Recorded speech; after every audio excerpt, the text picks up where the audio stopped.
Students, I am your science teacher from Premchand Memorial Public School. I hope you all are doing well.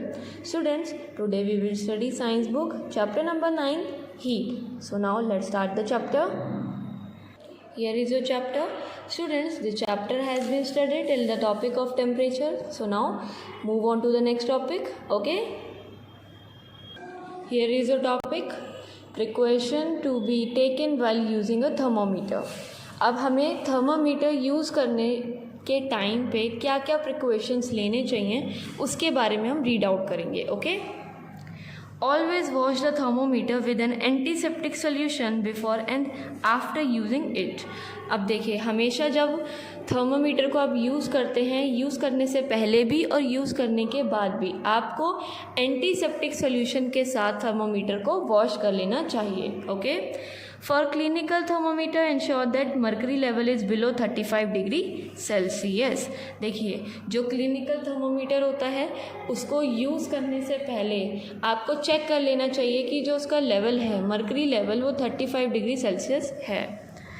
While always read the thermometer by keeping the level of mercury along the line of sight.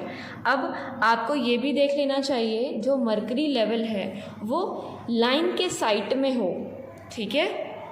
While reading the thermometer, don't hold it by the bulb. अब जब हम thermometer को read करते हैं, temperature देखते हैं, तो हमें उसको बल्ब की तरफ से नहीं पकड़ना चाहिए. Okay. Keep the thermometer away from the flame and do not keep it under the sun. हमें इसे हीट से अलग रखना चाहिए, फ्लेम से.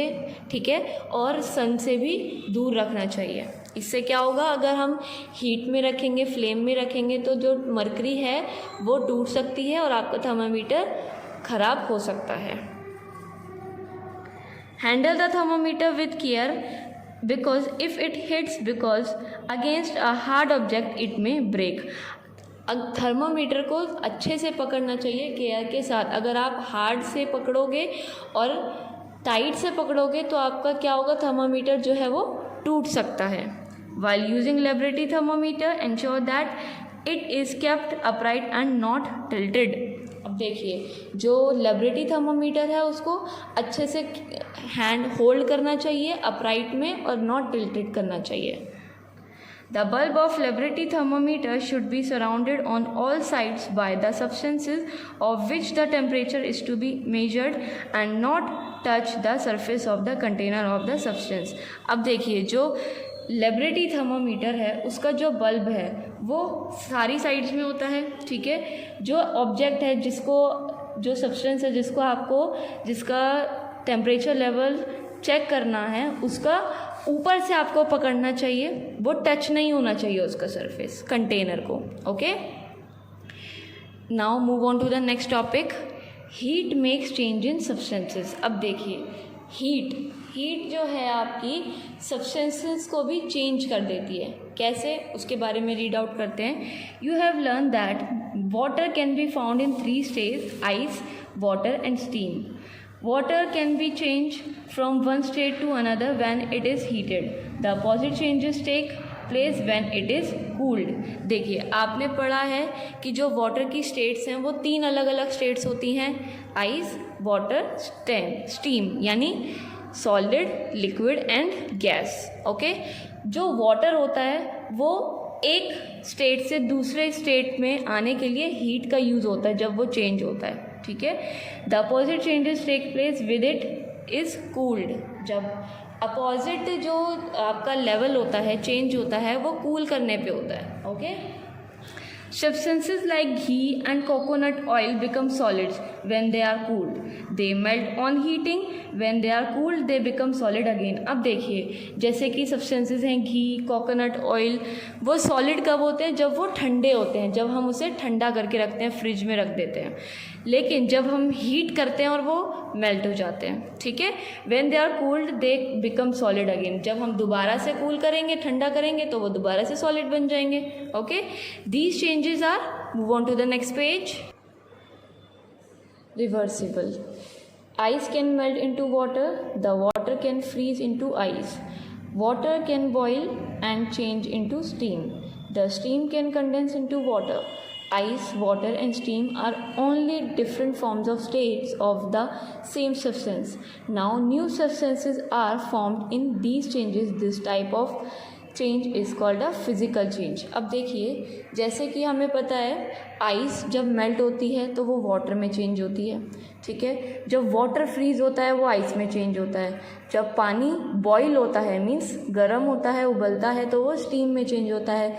स्टीम जब कंडेंस होती है इनटू वाटर, जब स्टीम कंडेंस होती है तो वाटर में चेंज हो जाती है। Okay, water and steam are only different forms of states of the same substance. देखिए, वाटर और स्टीम जो है वो ओनली ऐसे सब्सटेंस हैं जो एक दूसरे में चेंज हो जाते हैं, वो डिफरेंट फॉर्म्स हो जाते हैं। वाटर से स्टीम, स्टीम से वाटर, आइस, ऐसे ये तीनों सब्सटेंसेस ऐसे हैं, एक सब्सटेंस है और तीनों से अलग अलग स्टेट्स बन रही है, सॉलिड, लिक्विड एंड गैस। देखिए, new substances are formed in these changes. This type of change is called a physical change. देखिए, जब नया सब्सटेंस बनता है किसी भी चेंज से, ठीक है, तो हम उसको किस टाइप का चेंज बोलते हैं? उसे बोलते हैं physical change. Okay, now read out this activity. Do this experiment with the help of your teacher or another grown up. Do not light matches on your own. अब देखिए, ये एक्टिविटी हमें करनी है, ठीक है। टीचर की हेल्प से करेंगे या फिर कोई बड़ा हो आपके घर में उसकी हेल्प से हम कर सकते हैं। ओके, मैं आपको ये एक्टिविटी समझा रही हूँ। Do not try at home. Okay, fix a candle in a bottle और a stand. Ask your teacher to light it. Notice changes in the wick as it burns. What happens to the wax? अब देखिए क्या करना है, एक bottle में ना candle को फिक्स करना है लाइक दिस। ओके, आपको चेंज जो उसमें चेंजेस हुए हैं वो देखने हैं। यानी पहले क्या करना है, पहले आपको ये बॉटल में जो कैंडल है उसको स्टैंड करना है, फिक्स करना है, उसके बाद उसको बर्न करना है, यानी उसको जलाना है, लाइट अप करना है। Then notice changes in the wick as it burns. जब बंद हो जाएगी यानी जो मोमबत्ती है वो जल जाएगी, उसमें जो भी चेंजेस आएंगे उसको नोटिस करना है। What happens to the wax? Wax के साथ क्या होगा? क्या होता है वैक्स? वैक्स होता है आपकी मोमबत्ती का मोम। मोम को कहते हैं wax. Okay, look at the bottom of the wick, blow out the candle, watch what happens to the wax. Now look at a burnt matchstick. How is it different from a new matchstick? What differences do you see? Which change is reversible? Which change cannot be reversed? अब देखिए, अब आपकी candle है, सबसे पहले ये candle है first वाला, इसमें आपने क्या किया, कैंडल को फिक्स कर लिया। देन फिक्स करने के बाद आपने कैंडल को बर्न किया, कैंडल को लाइट अप किया। लाइट अप करने के बाद ये देखिए कैंडल जो है, कैंडल का साइज जो है वो छोटा हो गया। ये देखिए वैक्स गिर रही है, ये पॉइंट करके, ये वैक्स है, आपकी मोम है, ठीक है। जब आपने कैंडल को जलाया, किससे जलाओगे आप? हाँ जी, देखिए हमने मैच स्टिक से कैंडल को जलाया। पहले ऐसी थी मैच स्टिक आपकी, ठीक है। जब जलाने के बाद ये देखिए ये कैसी हो गई, है ना। अब देखिए इसमें क्या क्या चेंजेस आ रहे हैं। क्या मैच स्टिक जो है वो दोबारा से वैसी बन सकती है या नहीं, उसके बारे में हम पढ़ते हैं। When a match or a piece of paper burns, ash is produced. This is a new substance. The change is not reversible. It is a permanent change. You cannot get back the original match or the paper. This type of change is called a chemical change. Whenever a substance burns, a chemical change takes place. You will learn more about these changes later. देखिए हमने क्या किया, माचिस की तीली को जलाया, उससे क्या बना, ऐश प्रोड्यूस हुआ, मतलब राख। ऐश क्या होती है, राख होती है, ठीक है, वो प्रोड्यूस हुई। ये तो एक न्यू सब्सटेंस था हमारा, ऐश जो थी वो हमारा न्यू सब्सटेंस था। लेकिन अब जो मोमबत्ती की तीली है आपकी, वो दोबारा से मैच स्टिक जो है आपकी, वो दोबारा से सेम हो जाएगी क्या? नहीं होगी। This is not a reversible, ठीक है। The change is not reversible, it is a permanent change. ये हमेशा ऐसे ही रहेगी। ओके, ऐसे चेंजेस जो कभी चेंज नहीं होंगे आपने एक बार चेंज कर दिया तो कर दिया, उसके बाद आपके वो चेंजेस उसमें नहीं होंगे, उसको हम बोलते हैं केमिकल चेंज। ओके, समझ में आ गया आपको all of you? Okay. Whenever substance burns, a chemical change takes place. You will learn more about these chapters changes later. देखिए, जब एक सब्सटेंस बर्न होता है और वो चेंज नहीं होता है, उसको हम बोलते हैं केमिकल चेंज। इसके केमिकल चेंज के बारे में और फिजिकल चेंज के बारे में आप आगे नेक्स्ट क्लास में 9th में पढ़ेंगे, बड़ी क्लासेस जो होती हैं उसमें पढ़ेंगे, 6, 7, 8 में भी आप पढ़ेंगे। Okay, now move on to the next topic. What else can heat do? अब हीट जो है वो क्या क्या कर सकती है? Heat makes things expand, heat makes solids, liquids and gases expand, gases expand more than liquids and liquid expand more the solids. When they expand, they increase in volume and occupy more space. देखिए, heat जो है वो चीज़ों को expand कर सकती है, बढ़ा सकती है।